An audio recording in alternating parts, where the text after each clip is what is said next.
Coming up on this week's show, how you can play over 2,500 MS-DOS games in your browser. One of the best two-player games ever is back. And we get stories from inside Atari, Activision and Gremlin from Shaun McClure.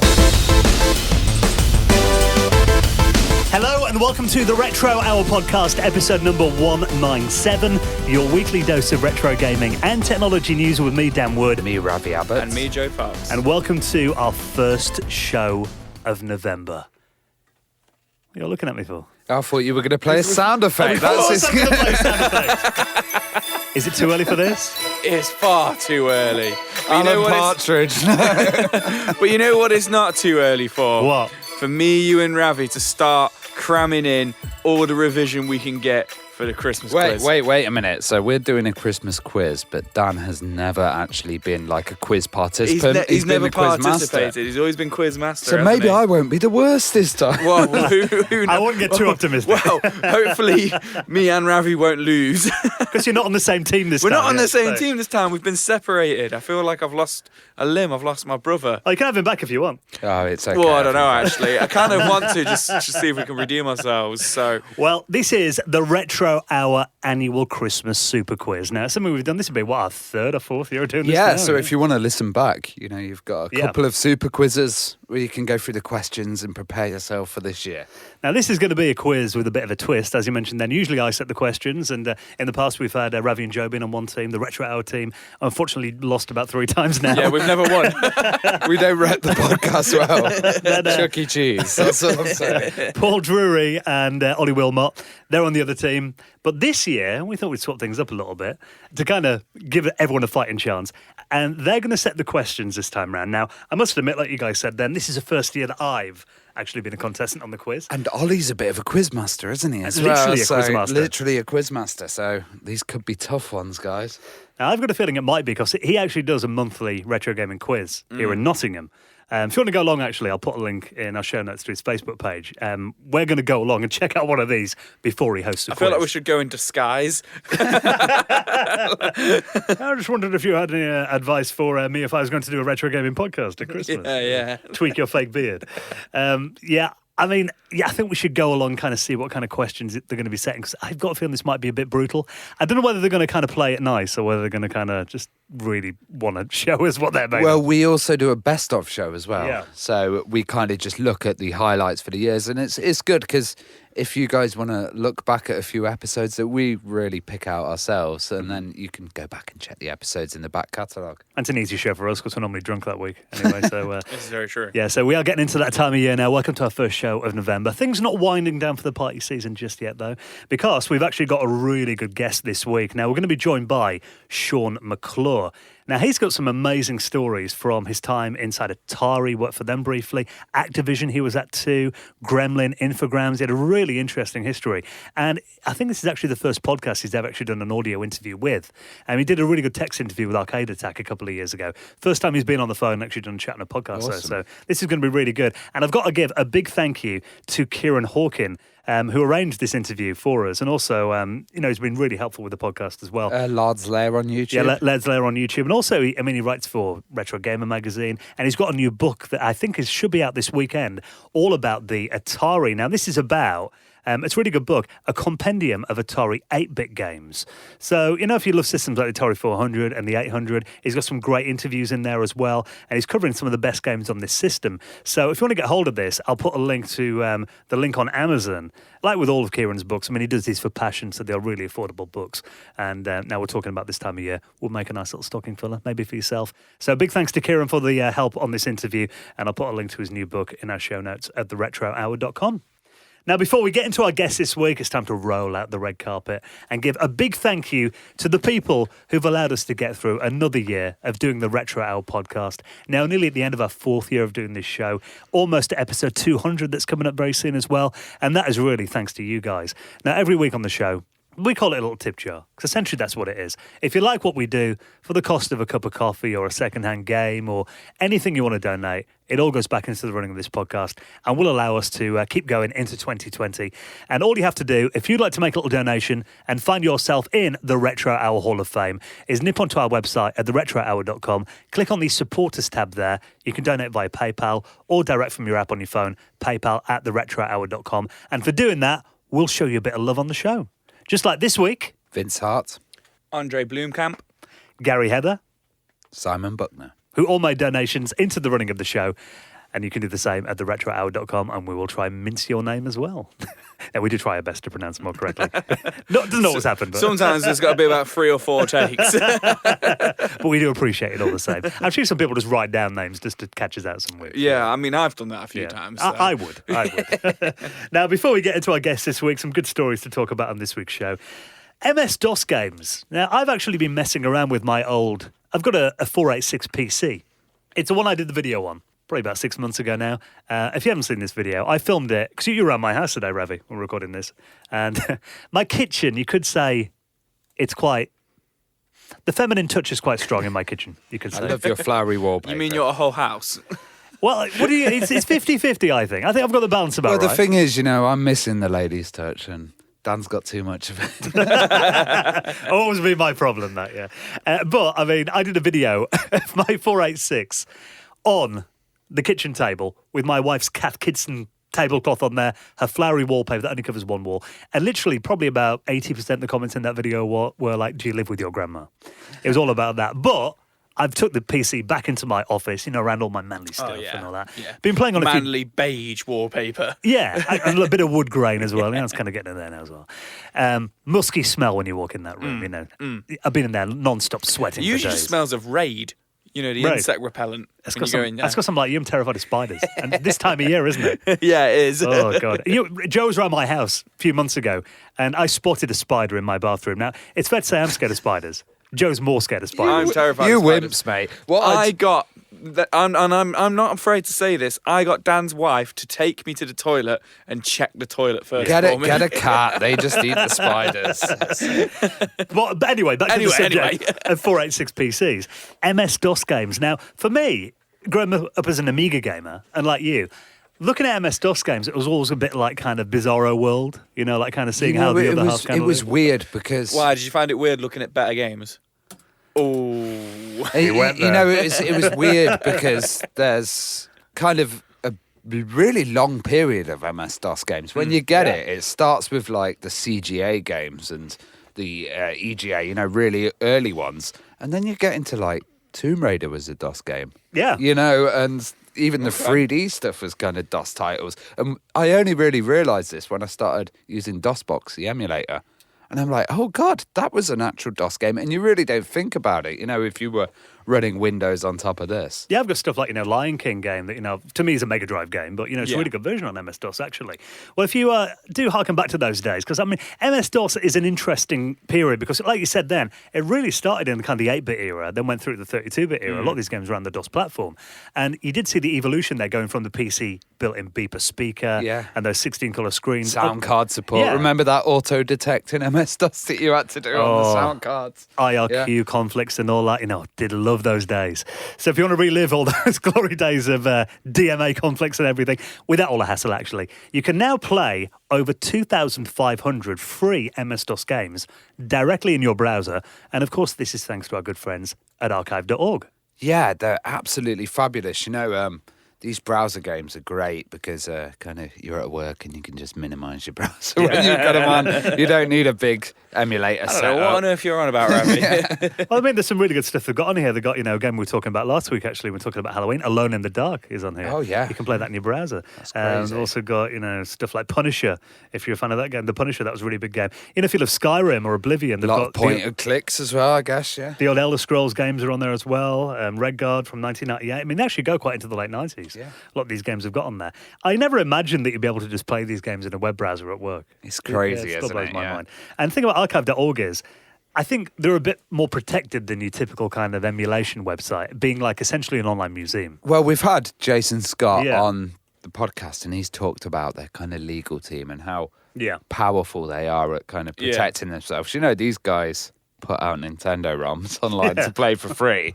Obviously, it got took down, but, you know, they're in that position that they can kind of do this and that they can legally cover themselves, which is fantastic. We need more things like archive.org, I think. And now we are getting into this time of year when your Christmas parties are coming up soon and that. Everyone slacks off work this time of year. I know, Joe, you take like 3-hour lunch breaks doing your Christmas shopping and God, everything. yeah, absolutely, 100%. Yeah, so if you just want to doss around and make it look like you're busy bashing away in the keyboard, I'll put a link in our show I'm notes. doing it right now. Pay attention. Now, one thing that I did used to waste a lot of time on, not when I was working, but when I was at college and uni, was Yahoo Groups. Now, do you remember Yahoo Groups? It was an early kind of forum. It came around, they say in this article here, 2001. But I remember them being around a bit earlier than that. Yahoo Groups. I remember GeoCities groups and all of that kind of stuff. So was it like a clone of that? Because I remember the groups would originally come from Usenet. Yeah. And maybe that was like Yahoo's copy version of that. I never really got into it, to be honest. Well, this was, I believe, from memory. It's not mentioned in this article here, but they actually bought a company called E-Groups, I think, Okay. and then rebranded it maybe in 2001, as this article So says. these were like probably what pages are now or groups on Facebook were. Yeah, kind of like Facebook groups, I guess, an early version of that, back in the late 90s, early 2000s. Essentially, you'd have members in there who could all communicate, leave messages in a big thread. You'd have Yeah. file sections. You could put images I remember in the there. briefcases were good for piracy. That's all I remember. Trust you. On GeoCities, yeah. But, I mean, I remember going on it because Amiga Format magazine used to have a mailing list called AFB, Amiga Format Bulletin. Okay. And that ran on Yahoo Groups. And actually last year, I came across some of my old posts from the late 90s. Wow. On here, and I was like, God, I remember doing that when I was like, sitting in my room, my mum and dad's house. Reading your old posts is always cringy.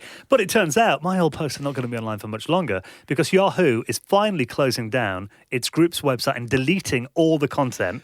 They're going to disappear on December 14th this year. Well, I think this is where a site like archive.org would probably do a concerted effort to try and archive this and save it all, because I know they have saved a lot of the old GeoCities sites, Angel Fire. So hopefully someone will be able to get the whole of the groups and have it on a downloadable archive so we can find all of Dan's old embarrassing posts. But it is, Keep them forever. It is kind of sad when stuff like that goes offline because it does kind of feel like a kind of a digital preservation of history. And sometimes, I do find it interesting to go into Usenet via Yahoo or Google and look at posts from like 20, 30 years ago and, uncovering like the first mention of the World Wide Web on Usenet when Tim Berners-Lee did that post. I've created this new thing, But hypertext. and it's also interesting. weird as well, perceptions from the world. So like, I went to America recently. Everybody's using Bing. Yeah. I was like, Bing? What? We don't even use that in the UK. And Yahoo, there's a lot of people. Bing, for me, is that search engine that you put Google into. So It's apparently pretty good for adult content. Is Oh. it? So Ravi tells me. But there was a lot of email people with Yahoo addresses and stuff. Yeah. A lot of people still with AOL addresses and stuff, and it's crazy to think that different countries, which are still kind of related to different services. I understand Yahoo Auctions is really big in Japan. Yeah, I'd heard that it's- actually. Yahoo Auctions is the biggest auction site in Japan. So if you ever want anything from Japan, apparently Yahoo Auctions is the go-to. Yeah. Yeah. But I do think the fact that when they shut down stuff like GeoCities and now closing down the groups, when they're kind of getting rid of a piece of internet history, it always makes me a bit sad. And the saying here, this article says you can download your own messages by logging into your Yahoo account if you remember the password. Yeah. I actually did log into my Yahoo account a few years ago, and there's an email right at the top from Yahoo going, "Congratulations on using Yahoo Mail for 20 years." Oh, And wow. I was like, wow, okay. That didn't make me feel old. Yeah, I've still got an old Hotmail address, so Yeah. Hotmail is yours a .com? I've just pulled my headphones out. Can you not hear me across the room? yeah, but mine is a .com. Yeah. Mine's a .co.uk. Is it? That's one of the later ones, I believe. I think I set my Hotmail up in 96, I want to say. Oh, really? Mine was like 2001 Yeah. or something like that. You amateur. It's all live.com now, isn't it? Yeah. So, I do hope someone does preserve this. The fact that it's going offline in like 6 weeks, they've got to be fast if they Yeah. want to do it. But with GeoCities, didn't Yahoo kind of give the archives to... I think so. I think These sites, because the Angel Fire ones I tried to access because I was on that, but it was Yeah. really complex. Like you have to request something from the database and stuff. So I think the Yahoo one's been archived well, so that it can actually be put out in a web form. Yeah. Or displayed on that. We had that beautiful. GeoCities. We had that beautiful site that we mentioned earlier, which was all of the GeoCities neighborhoods, and you could zoom into each neighborhood and kind of see what people were discussing then.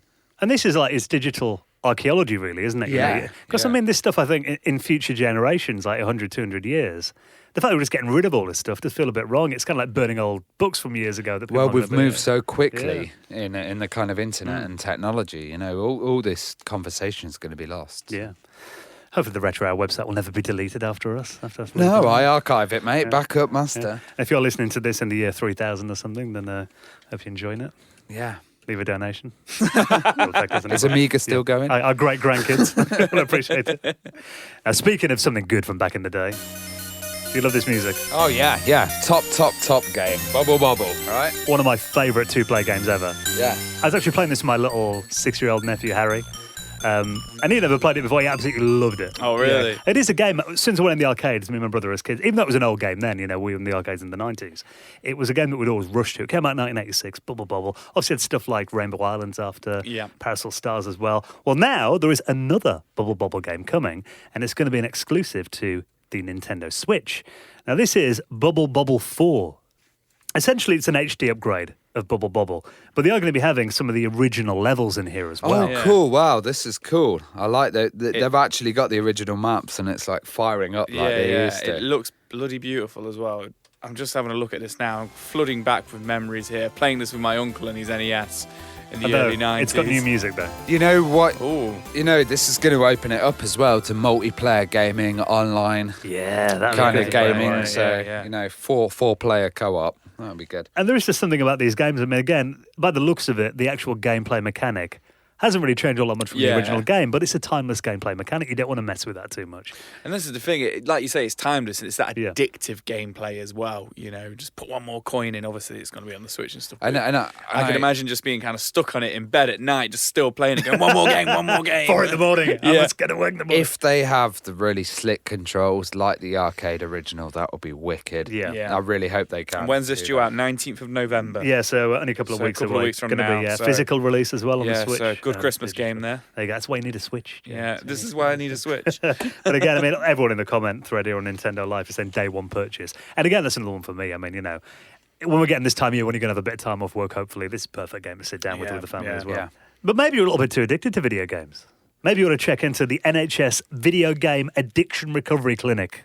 Yeah, this is a thing. This Yeah. is not a first as well, because I remember seeing a lot. I actually watched a documentary on video game addiction in China as well, and there's been some absolute tragic cases Yes. of people neglecting children, animals and stuff to play games. And I think it's all to do with the personality, but I think it's good that they're doing this, because it's weird, isn't it? Like, we all played video games when we were kids, but has it affected us? Has it changed how we, or is it the type of game that they play? It's It's a difficult one to answer, isn't it? But this is the first of its kind in the UK. Yeah, so on this the is going to NHS, be, isn't now they're it? saying that the story here is it's on the NHS website actually. The headline is, children treated for computer gaming addiction under NHS long-term plan. Now they're saying kids and young adults who are seriously addicted to computer games will now get help from the NHS after the launch of the country's first specialist clinic. So again, I mean, it's kind of like, I think if you've got that personality, anything can be addictive. Yeah, I think if you've got the addictive personality, but I think with the rise of games like Fortnite and stuff, really, really, really kind of getting into the public eye and just seeing how children are with it and how big it is, because it's pretty.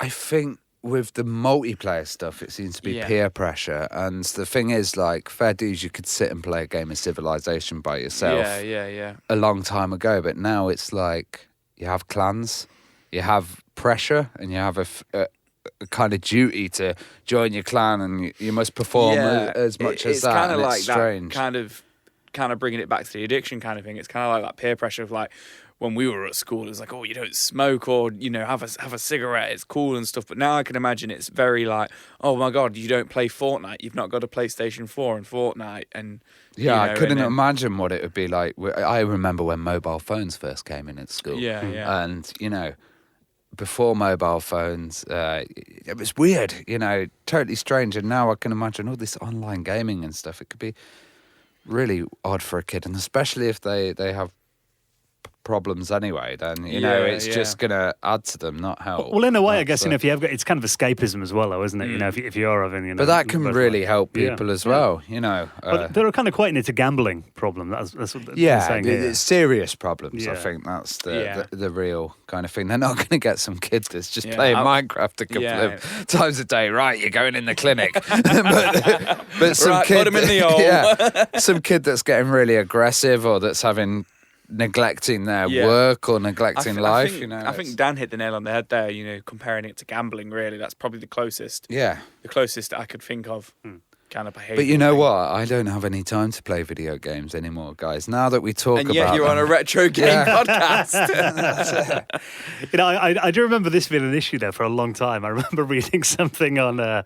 God, it must have been like an email thread or a humour website or something saying, I'm not addicted to video games. When I got into my early 20s, you know, I used to play Pac-Man a lot as a kid. I didn't run around a darkened room munching pills and listening to repetitive music. Well, did you always had that kid who was your friend and you'd go around and you'd play a game with him and he'd lose and he'd be like, smashing up his controller, losing it, and you'd just be looking at him like, what is wrong with you, mate? You know, and that's the kind of personality that probably needs to go to this place. Normally me when Joe beats me at Mortal Kombat. It rarely happens, I must say. So, whatever. So if you do need to check in. I think it's really good that they're addressing it, you know, and this isn't just happening in England, this is happening worldwide. Definitely. Well, let's talk about this guy who I think we've covered him before on the show. Now, this is a dentist who's spent quite a substantial amount of money on some rare games. Man shows off about games that he bought again. Sorry, Now, we did cover, I think Ravi's, to clean it up a little bit, he goes, we've talked about this Burke before. Yeah, because I'm just a bit shocked that the Washington Post keep, the Washington Post, big media people keep covering him. He's bought a load of games. Great. So what's the story then? So we've got a guy who lives in Florida. Eric Nairman, who is a dentist. Yep. Obviously, we're in the wrong profession. Getting paid too much. Who recently moved from collecting baseball cards because it became too expensive, sold them all, and became a video game hobbyist. So he collects NES games, and he's bought 40 factory-sealed retro games for just over, a little bit over $1 million. I think it's $1.02 million he spent on these. And they're all factory sealed. We've not got a list of the 40 games, but we do know it includes Mario Brothers, Golf, the black box version, and Balloon Fight, I believe it is. That's the only known copy of it sealed. Yeah, the only known copy of Balloon Fight sealed. Yeah. Golf is one of 2 copies sealed. And Gumshoe. As well. So it's interesting because a lot of these articles, I've seen this one floating around a lot, I've been tagged in it and stuff. A lot of it is just like, man spends, $1 million on retro games. We've got to understand he's buying games which have got intact stickers on them, Nintendo seal quality stickers on them, which are sealed, and, he's going for the 100% mint. But at the same time, Ravi did put it very kindly. He is a bit of a Burke. I just think it's lazy journalism, you know what I mean? Yeah. They've wrote a couple of articles about this guy spending money on stuff. I'm sure there's people that have spent more on it, on really rare arcade cabinets or something like this. And then they've just got a few, I like that they've got quotes from Metal Jesus and a few other people in there. But it just seems like, this guy's going to try and do this to also build up his rep and probably sell them for more. Well, what I find interesting is it's very American. All these posts and the quotes from him as well. They're dodging actual what has he bought and how much has he bought each individual one for. Because in one of the articles I've got here, it says, what does it say? It says, and this is an actual quote as well. Let me just find it. Well, I think it's a very... That's it. The process cost him $1.02 million. The process. And his team... Yeah, because apparently this is a group. It's 3 guys, and they're called the Video Game Club. Original title. But what this reminds me of is, and there are guys in Hollywood that do this, and they have like the most ultra high definition setups. Like cinema screens in their house are as good as like the highest end cinemas.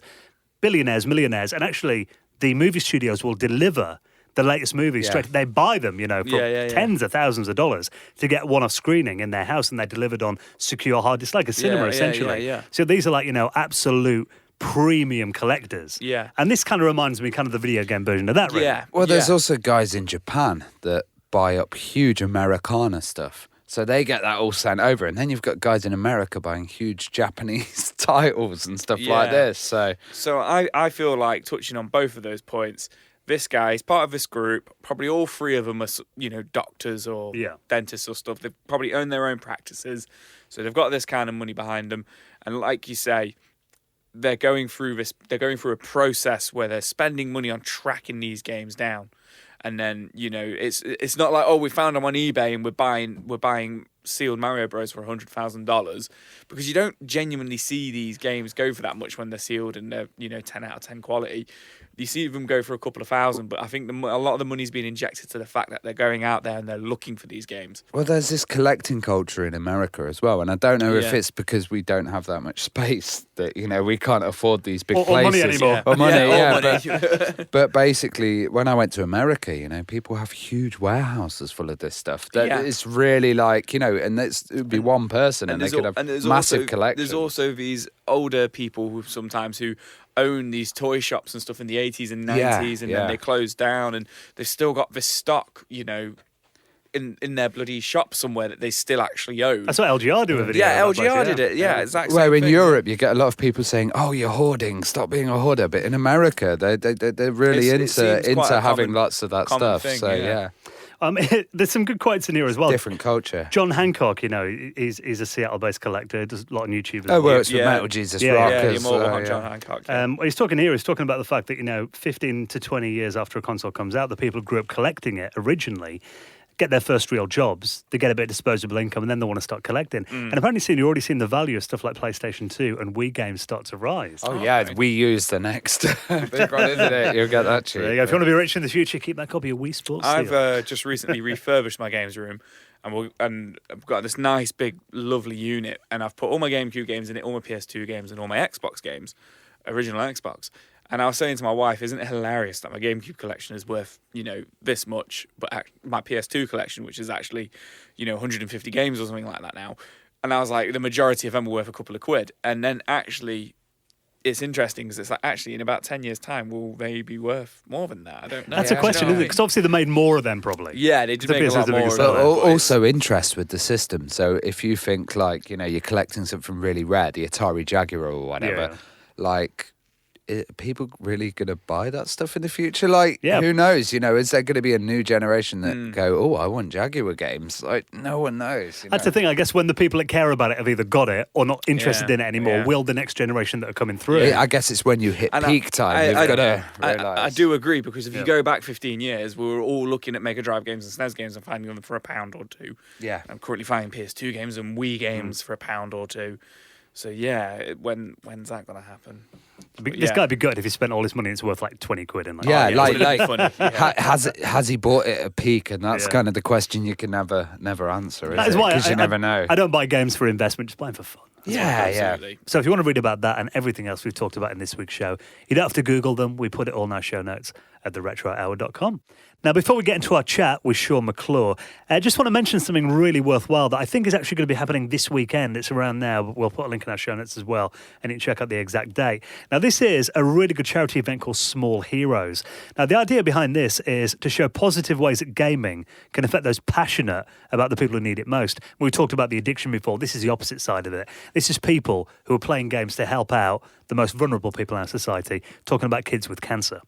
Now, obviously, they struggle with life, a lot of problems going on. But this group of guys, they're doing speedrunning challenges, casual Let's Plays as well. There's going to be podcasts, and a lot of big streamers from Norway, Sweden and France are going to be getting together, doing 3 days of live streams and getting donations from viewers worldwide that will go towards buying stuff like Nintendo Switches for these kids to keep them entertained in hospital. Yeah, when you're in a hospital, the atmosphere is absolutely totally clinical, and you need some form of escapism and fun for the kids. So if you guys can come and help support this group, it's a really, really worthy cause. That's going to be hosted on Twitch on Crimson Cassius. We actually met him, Bjorn, when we were over at Retro Sport Messen. Really nice guy. This event's called Small Heroes, so if you want to find out more about that, he'll send me a link over before the show goes out, and I'll put it in our show notes at theretrohour.com. And right now, let's get some stories about legendary companies like Atari, Infogrames, Activision and Gremlin with this week's guest, Shaun McClure. You're listening to the Retro Hour podcast, and it is our pleasure to welcome on this week's very special guest. Welcome to the Retro Hour, Shaun McClure. Hello there. How are you doing, Shaun? I'm very good, thank you. Now, I can't wait to get some stories about these amazing games and companies that you've worked for. Companies like Gremlin, obviously Atari as well, that we need to talk about soon.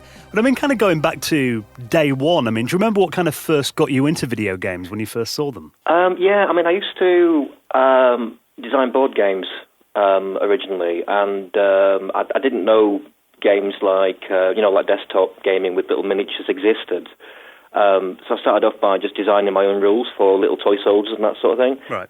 And the only people I could test them on were my brothers and that sort of thing. And, they were so convoluted, these rules, that I just lost interest straight away. And then a friend of mine got a ZX81. And then I saw the potential of just hiding all the rules in the background, letting the computer do all the calculations and just making a game, really. And that really got me into it, just going to his house every day and just playing on his computer, really. And you really had to use your imagination on the ZX81 as well, didn't you? Yeah, I mean, the graphics were pretty pitiful, There was quite a lot of text in the games as well, just because the screen resolutions were so small. It was a good grounding, I think, though. Well, obviously around that time, the arcades were really taking off as well. I mean, were you much of an arcade goer, and were there any titles that you ran to the minute you went in the arcade? There wasn't really an arcade in Mexborough where I grew up, but my dad used to pick me up at weekends because my mum and dad got divorced, and we'd end up in the pub on a Saturday afternoon or something, and he'd stick me and my brother in the corner with a lemonade and some crisps, at some point we saw things like Space Invaders appear.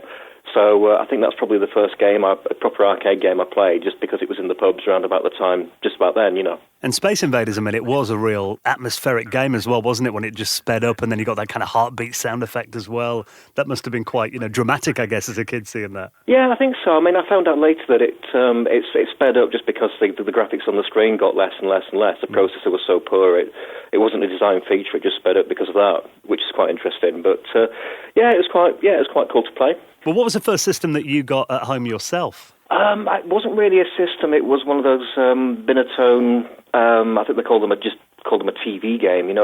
Like a Pong thing, was it? Yeah, you had 19 different versions of Pong, basically, different variations. And that was the first thing we ever got. I was always 1 year behind everybody else, so I eventually got a ZX81 myself when everybody had moved on to the Spectrums, and then I got a Spectrum when everybody had moved on to other things, so. And were you into art and drawing as a kid? Yeah, I originally wanted to be an illustrator, just a book illustrator. So I spent most of my time just drawing pictures and, copying pictures out of Dungeons and Dragons manuals and that sort of thing, mostly. The Fighting Fantasy books as well. So that was my first ever ambition, just to do that, really.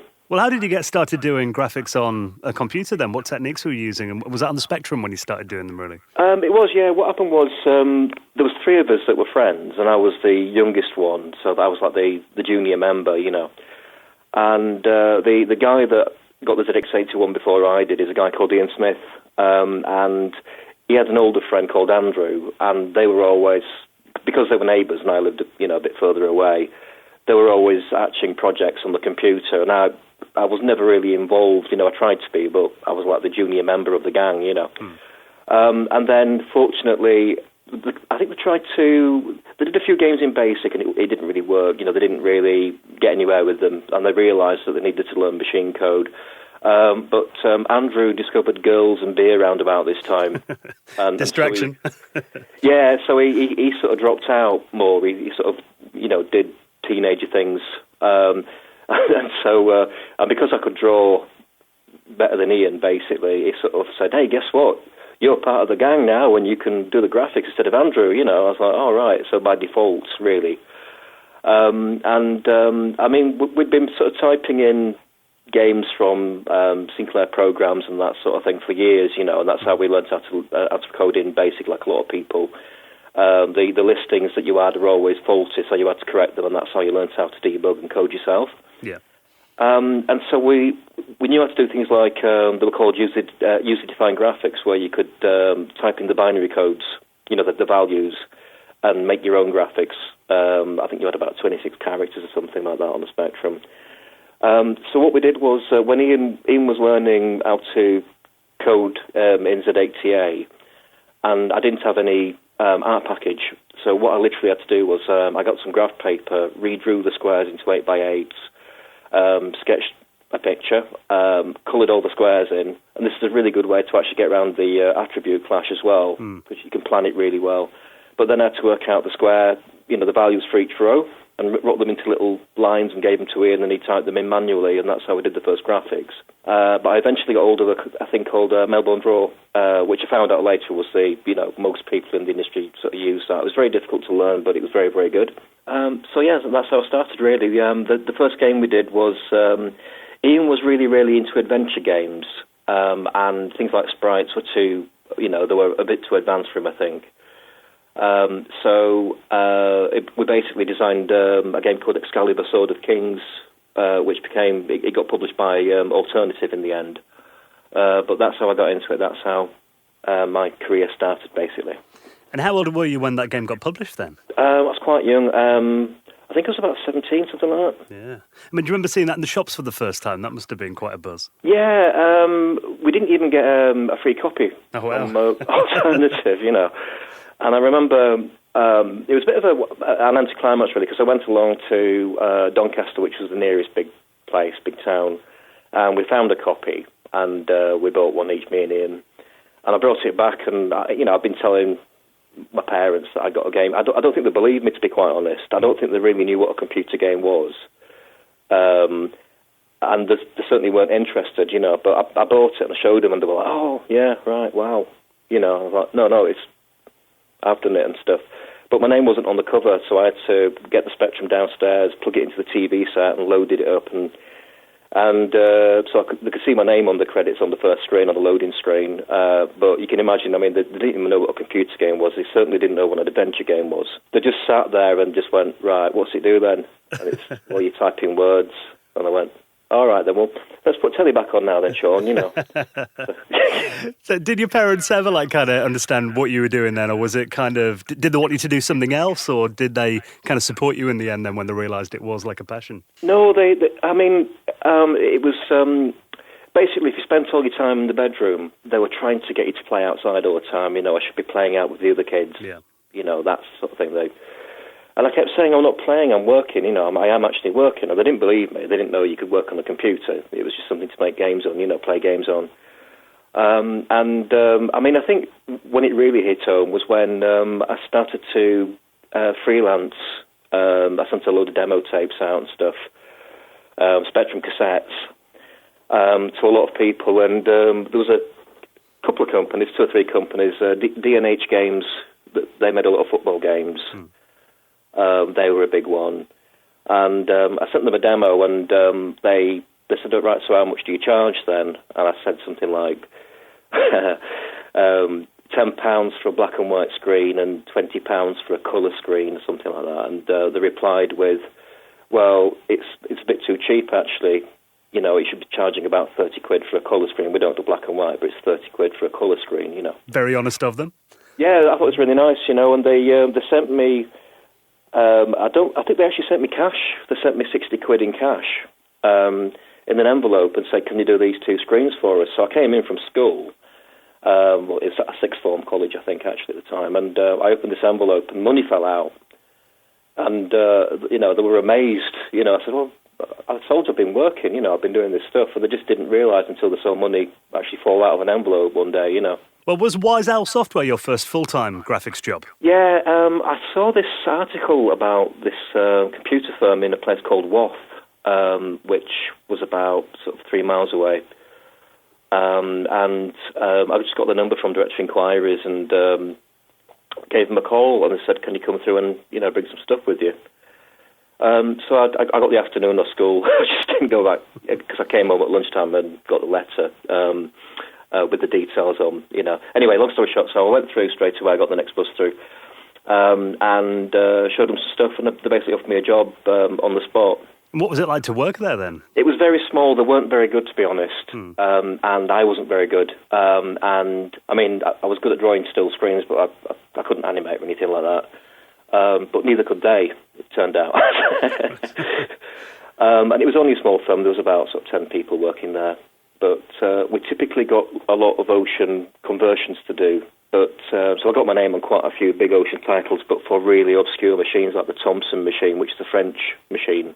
It's very similar to a Sam Coupe, I think, in terms of like the design, the screen layouts and that sort of thing. It was interesting. I clashed with the head of art quite heavily at the time. We were sort of friends, but he basically couldn't draw, which didn't really help. He was his background was as a graphic designer. So everything was in isometric. Everything had to be, 45-degree lines. He couldn't draw people or anything like that. And all his colours were, because, his heyday was in the 70s and late 60s, so everything was purple and these psychedelic colour schemes, and it just looked horrible. So we clashed quite a bit, but it was a good grounding, because I'd never done things like making map blocks and putting them together, just laying out graphics. It was my first try at animation, like I said, so. And were you doing kind of conversions for Gremlin as well when you were at Wardell? We did an original game. We did Gary Lineker's Super Skills for them, which I think they knew our sort of limitations, and they just assumed we could do it because it was a joystick waggler, they're not all that complicated. But the problem was, again, we couldn't animate. Even there was two other artists that worked there. There was Bob, who was the head of art, Bob Lees, and Graham Durnham, I think his name was. And he certainly wasn't an artist. I think he was a friend, or they just stuck him on a computer one day, But, we tried all sorts. So, Bob went out and got a book on animation, and it had, on every page, it had a different frame of someone walking, so you could flick it and see the guy walking, and we traced that, and we used that for everything. And all the Edvard, what's the name of the guy now? There's a French guy that did lots of books about animation. It was lots of frames of photographs. Right. Muybridge, I think his name was, Edvard Muybridge. And we used that a lot, but it was never anything useful like someone on monkey bars. It was always a fat woman walking up a ladder holding a vase, never anything useful, so we struggled a little bit. But that was quite an interesting game as well, because, from the title, you'd assume it would be just a straight footballing game, but it had lots of different stages, didn't it? And you had to do lots of different activities. Yeah, I think they just tried to pad it out, to be honest. A lot of it was the same sort of game, we clashed a lot on that because of the art style. There's a little jug in the bottom corner that's supposed to be some sort of sports drink, and that's basically your energy bar. And it goes down. But if you look at I'm thinking of the Spectrum one in particular, it's drawn like an ironware sort of Victorian jug, like you'd chug cider out of. And I said, well, that's the wrong... you wouldn't go to a gym and take that sort of bottle, would you? You know what I mean? And the boss was, no, I said, you should change it. And, we clashed about things like that all the time. He had no idea, basically. He never played games or anything like that, And he said draw a water bottle, he'd just draw a random water bottle, He didn't give it too much thought then as to whether it fit in or not? No, it was hard. I liked him. We got on well outside of work, but we just clashed constantly in work about stuff like that, and it just got frustrating.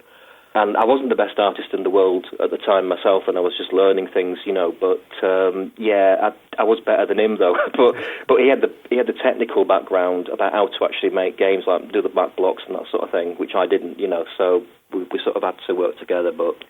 Yeah, it didn't really work out that well. Well, today you have sports games and, using famous sports people that charge millions for their likeness to be on there and their name. Was Gary Lineker expensive to license back then? Oh, I don't know. Basically, we were subcontracting for Gremlin. Yeah. So we had no idea about that sort of thing. I'm guessing it was not as expensive as today, but yeah, it probably cost them quite a bit. I think they had 2 or 3 different Gary Lineker games, didn't they? So. Yeah. Yeah, must have done the bit to sell them, I guess. Yeah, I automatically assumed, because it had his name on it, it would just go to number 1, and of course it just bombed because it was crap. Well, you actually went to work for Gremlin after that then, did you? No, not really. What happened was, it was many, many, many years later, and I worked for a company called Imagitech, and they got bought out by Gremlin. Yeah, so they basically, I just became part of Gremlin because of that buyout. I'd been around a little bit. After Wiseall, I went to a place called Enigma Variations, and it's another Yorkshire firm, but it was in North Yorkshire, and it was all budget games. It was all things like Postman Pat and that sort of thing. That was interesting. It taught me how to work very fast and how to use libraries and that sort of thing, So I stayed there for about 6 months, but it was a killer because you had to get a game out every month on all formats. So you just lived in the office, literally. You lived under your desk most of the time. You go shopping at petrol stations and that sort of thing at midnight, food. I moved to London. I had a girlfriend down there, and it was a bit of a long-distance relationship, but I just moved down there. I just wanted to move back up to Yorkshire again, so at the time in Magitech, I'd heard of Magitech, and just got a job there, basically. I just applied and got a job there. I mean, they already had about 10 artists there, so I was just sort of helping out on games like Ragnarok, which is basically Viking chess, believe it or not. They were just finishing off a game called Humans, so I did a tiny bit on that, not a lot. I can't remember what I really did. I think I did the little clock, next to the timer on the bar at the bottom. And I did a few other conversions of it as well, with the conversions, but I didn't really do a lot on that game. Yeah, because that was like a puzzle game, wasn't it, I remember? It was a bit like Lemmings, yeah. a little bit, yeah, where you just click on different characters and give them temporary powers, Was it called Dino Dudes as well, wasn't it? It had a couple of different names. Yeah, I'm not sure. I think that was for the arcade, to appeal to the American market, I think. Yeah. I'm sure that was an Atari decision, I think, so. Well, when Gremlin bought them out then, did you go to work for Gremlin's office in Sheffield then, was it? No, what had happened was they were going to float on the stock market. This is my understanding of it, so I could be wrong. And at the time in Magitech wasn't doing too well. I think they were floundering, basically. And when you float on the stock market, your price is apparently based on the number of, it's like a formula, the number of offices you've got, the number of staff, turnover, this sort of thing, And so they went on a bit of a buying spree before, knowing that they'd get some money in when they floated. So they bought Imagitech, and we were going to be the specialist conversion house for them, basically. And they bought DMA Design as well at the same time. So now I was head of art by now at Imagitech, and they didn't have an head of art in Gremlin. It wasn't a role they had. So it was a bit awkward, because I was on this sort of quite a big wage and stuff, technically a manager. And I could see, I understood, I was fine about it, but I was still head of art on a few projects, so we had to sort of wind them down, and then, I just reverted back to artist. But I stayed in we were actually based in Dewsbury, our office. So there was the Sheffield office in Carver Street, and then there was DMA Design up in Dundee. So yeah, I was basically just at the Dewsbury office. And what was Gremlin like to work for then? 'Cause, from what I've read about them and heard from other people, it always sounded like a good company to work for, kind of give you a lot of freedom to do what you wanted to do.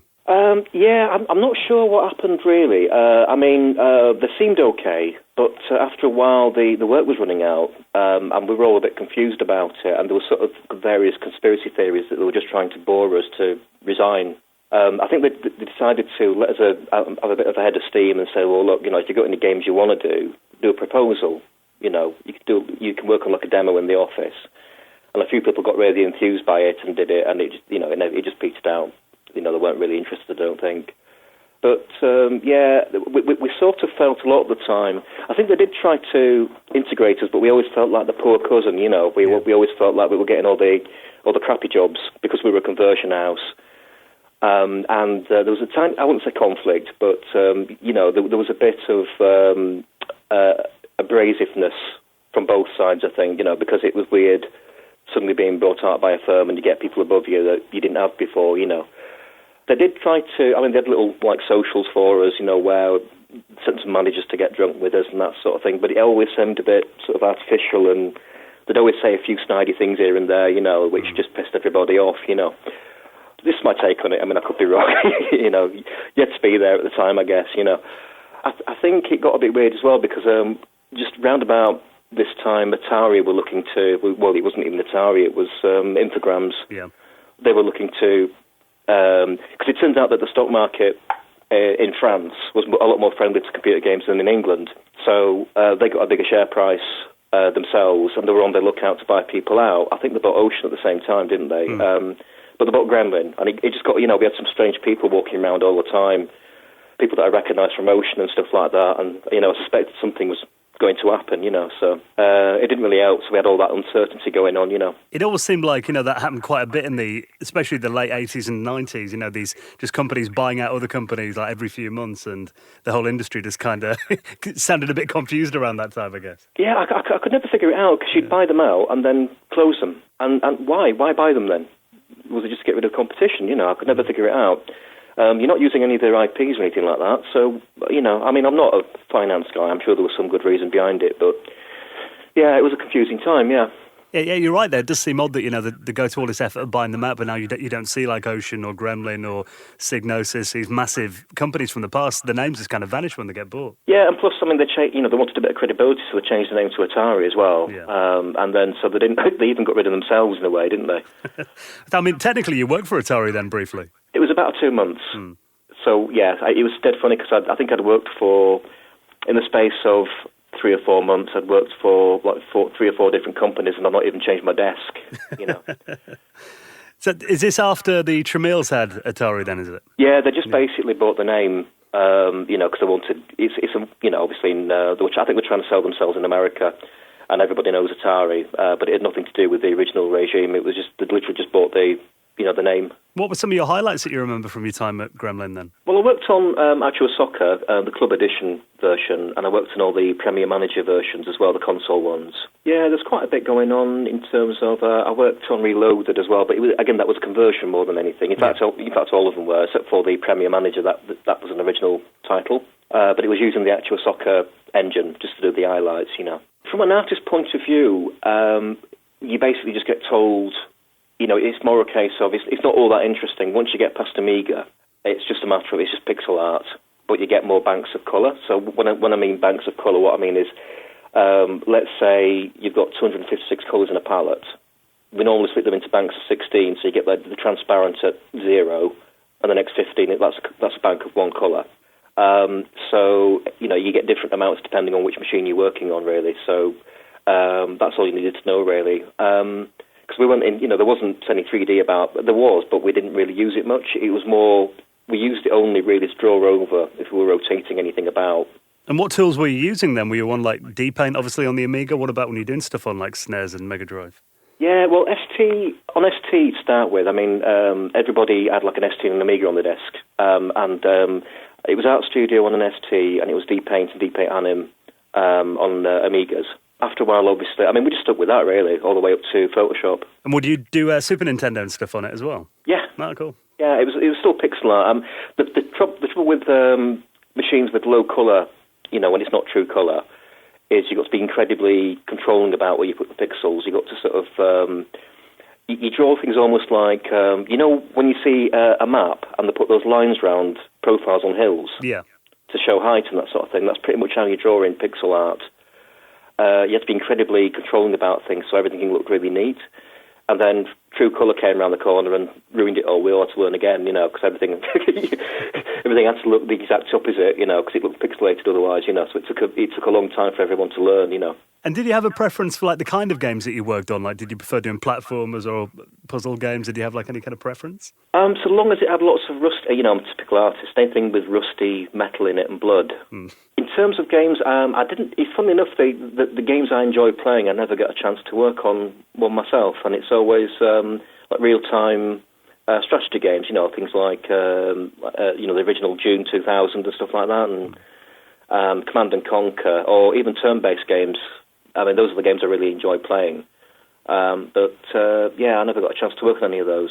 Did you do James Pond 2 Robocod on the SNES? Was that one of your... Yes, I did, yeah. Yeah, because I mean, that was a really fluffy and colourful game, wasn't it? It's it had a lot of atmosphere as well, but yeah, that couldn't be further from like a strategy game, could it?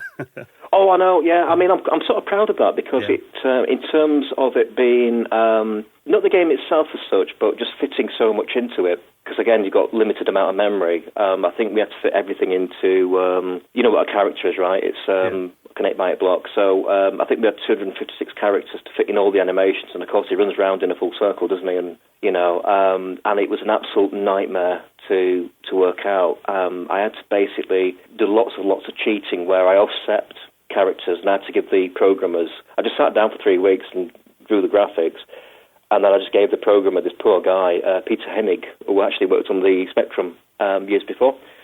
I just gave him all these offset charts, and he went, "What the hell is this?" I said, "It's the only way I can get them in, honestly. It's just the only way." And it took him about a week to put them all in, and it worked all right. I mean, I was quite proud we got them all in there, because we were talking about just really knackering up the layers, the level, just to get the game into the memory. But in the end, we managed to fit it all in, so, yeah. So, I mean, for a platformer, there was a lot in that game. I remember even like, the main character himself, he could get into planes and cars and, there's a load of different graphics in that game. So it was a lot to pack in, I guess. Yeah, and again, it's, more from a technical achievement. I mean, I was so proud of getting it all in, but I had to really, really work at it, I mean, I think he had, obviously, his head animates 17 hours is, it gets offset all the time and moved around, and he's got about two facial animations, I think, instead of like 16 or something like that. So yeah, a bit of a nightmare.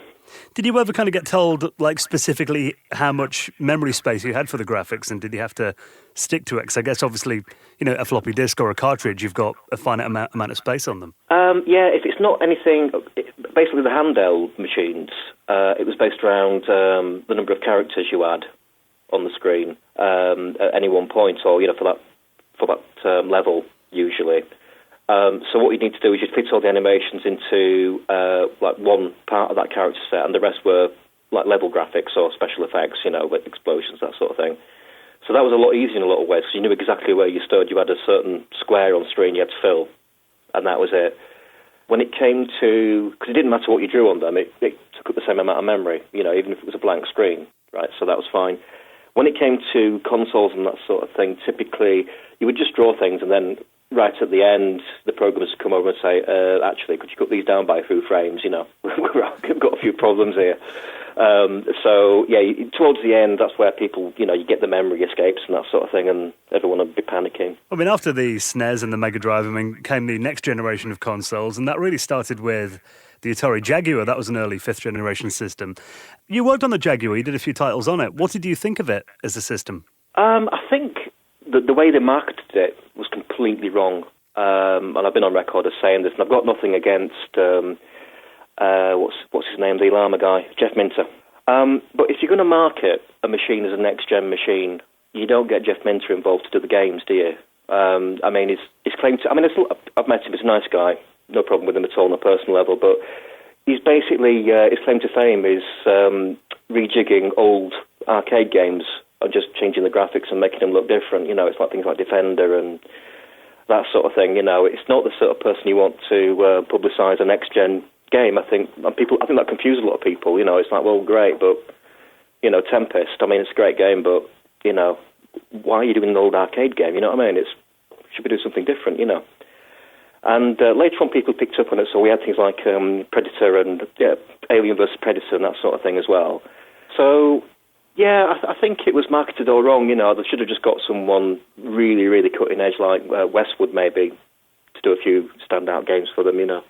You're right, because when that Alien Predator game came along, it was, that really showed off the power of the hardware, didn't it? Which I don't think a lot of people really tapped into all that often. Well, the games, I mean, even in Magitech, I was working freelance at the time. I wasn't actually in the office a lot of the time. I was working, long story, I'd moved back to Watford by now. So I was getting these instructions, but, they didn't really tell me I didn't even know it was on the Jaguar. I was treating it exactly the same as a normal machine, like a SNES or something like that.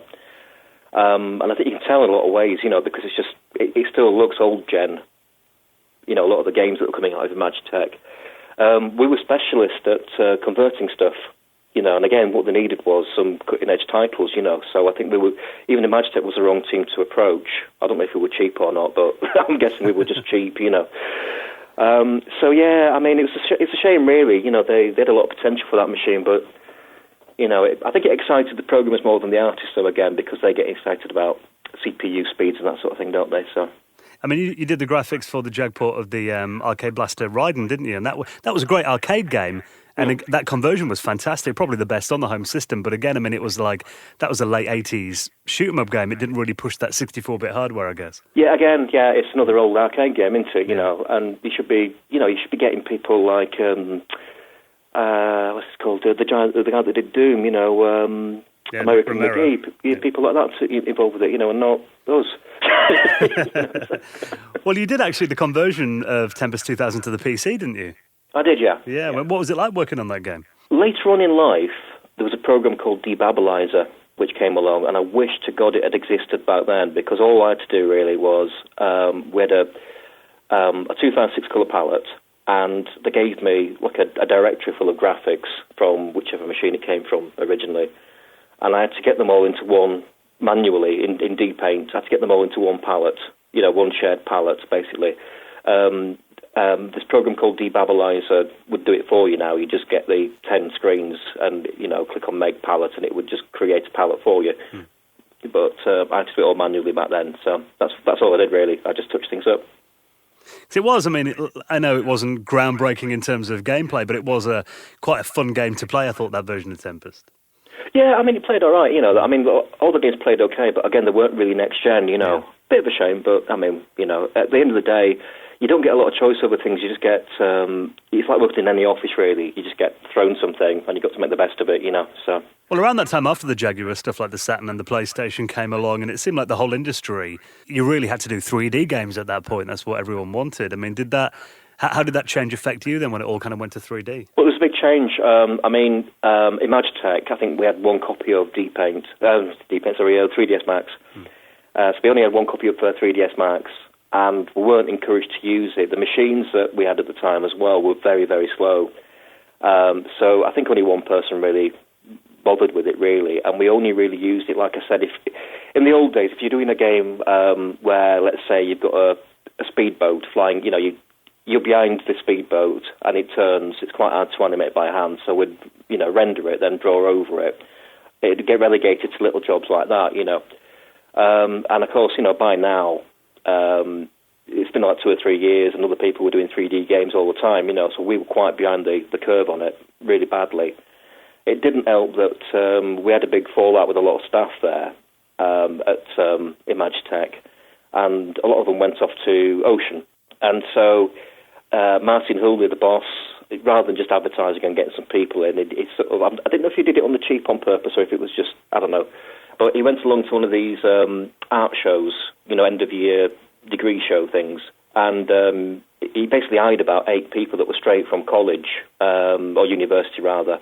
So, they were decent artists, but they didn't even know what a palette was. They never used an art program in their lives. And suddenly I'm training them up, But it was sort of good in a way because we were just getting hold of, it was just after the Gremlin buyout as well. So suddenly we had money for Max and could actually afford the licenses for it, So we all got a copy of Max and we all had to basically learn it.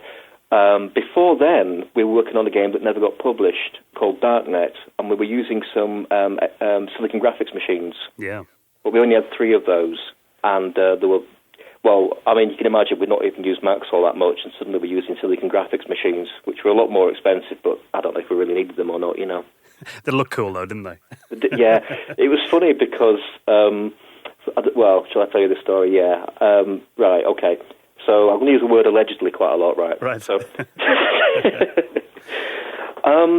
so we put the first one in the meeting room, and the coffee, it's really expensive. We're on the second floor in this old Victorian building.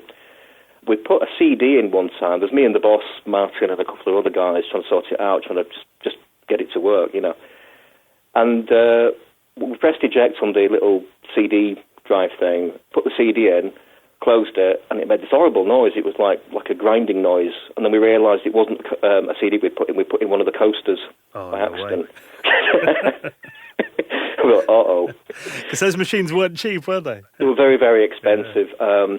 And the thing about it is you're not even allowed to take them to pieces, because they've got all these checks. If you break it and try to repair it yourself, the warranty's nacked, But weirdly, right, that night, some drunken guy happened to be walking past, threw a brick just at that one window, right? And out of all the things that could have hit in the room, it hit that machine. Wow. Complete coincidence. Funny what happens after dark, isn't it? yeah, and it's weird how all the glass was on the outside. But...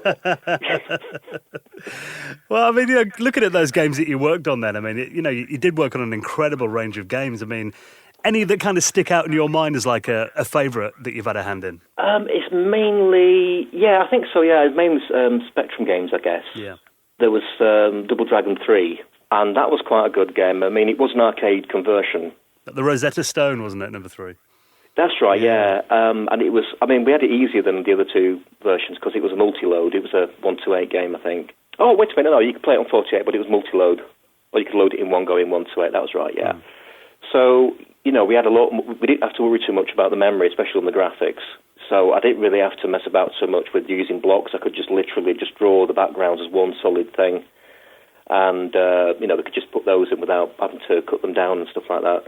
But it was good because the programmer Tom Prosser got me involved with the game itself, in terms of like the game design, and if the AI needed to be changed, he was quite open about me just playing it and suggesting things. Whereas, it's almost unheard of. Normally you get, people nowadays, I don't know how it works nowadays, but back then if you were an artist and you went up to someone and said, I think this could be changed, they'd tell you to, piss off, basically.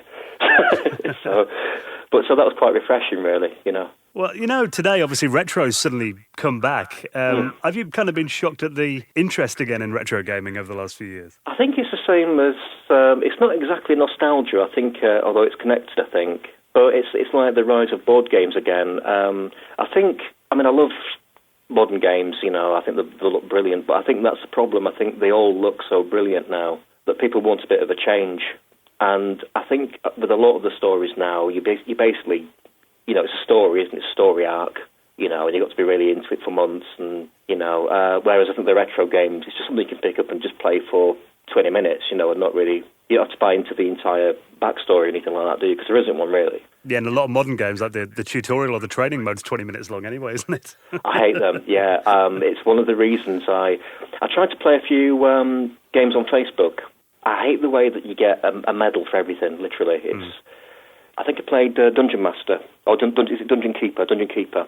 It makes you play the tutorial, and it's like, click on here to make something, and then there's a big arrow, and you click on it, and you get a fanfare and a medal saying you clicked on something, Almost patronising, isn't it? Yeah, it is, and it's 20 minutes later, you haven't even started making anything yet, and I just want to play, and check the tutorial if I need to, but it forces you, and it's, yeah, brilliant, you've moved your mouse again, and it's, oh man, I think that's why probably a lot of people, when they go back to playing the retro games again, they suddenly think they're really difficult to play because, there's none that hand-holding back then. Yeah, I think, I could see the tide changing a little bit because, I had producers that, especially, I worked at a place called Runecraft as well, and we were doing a Game Boy Advance game, and we kept being told that kids can't play games. They're too stupid. You've got to make it really easy for them and put arrows everywhere, and their hands are too small to use all the buttons on the shoulders and stuff like that. And it's like, I'm sure you had that meeting at Nintendo. Let's make an handheld machine that kids can't actually use. And kids have always been the ones that play games. That and you point it out, but there was always people that were hired from outside the industry that came in as managers that had all these theories about it, And it's like, no, kids can play games. It's also, we'd struggle, but kids can. Yeah, I was starting to get a bit jaded by then. So. Well, when did you leave the industry then? I'd never what happened was I moved to Glasgow and I got a job. I won't go into details, but the manager was bullying a junior member of staff, and I sort of threatened to knock his teeth out, basically. But I stayed around. I was still doing freelance games for people. I was being contracted to do a lot of mobile phone games as well. And then the sort of tide changed a little bit. So Kickstarter started to come in all the time. Sorry, not all the time, but they came in. And suddenly I saw all these adverts for jobs, like freelance jobs. And I put my hat into the ring, and I always get the job, And then I get the contract, and it made no mention about money at all. And it's not mentioned money at all in this, And they went, what do you mean? So, money. Oh, right. So we thought that you might want to do a game for other things other than money, Like, get something more out of it than just cash. No. that thing I need to eat, yeah. yeah. And then eventually, and it kept happening, where you go, you get the... I'd just ask them straight out. I say, look, have you got any cash?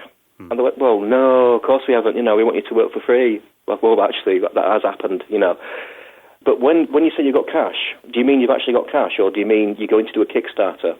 And then they go, oh, well, yeah, we will do a future Kickstarter. So you don't have any cash now? No. Brilliant. All right, well, never mind then. Give me a shout when you're done the Kickstarter and you've got some money, And it just got so ridiculous that I was messed around all the time.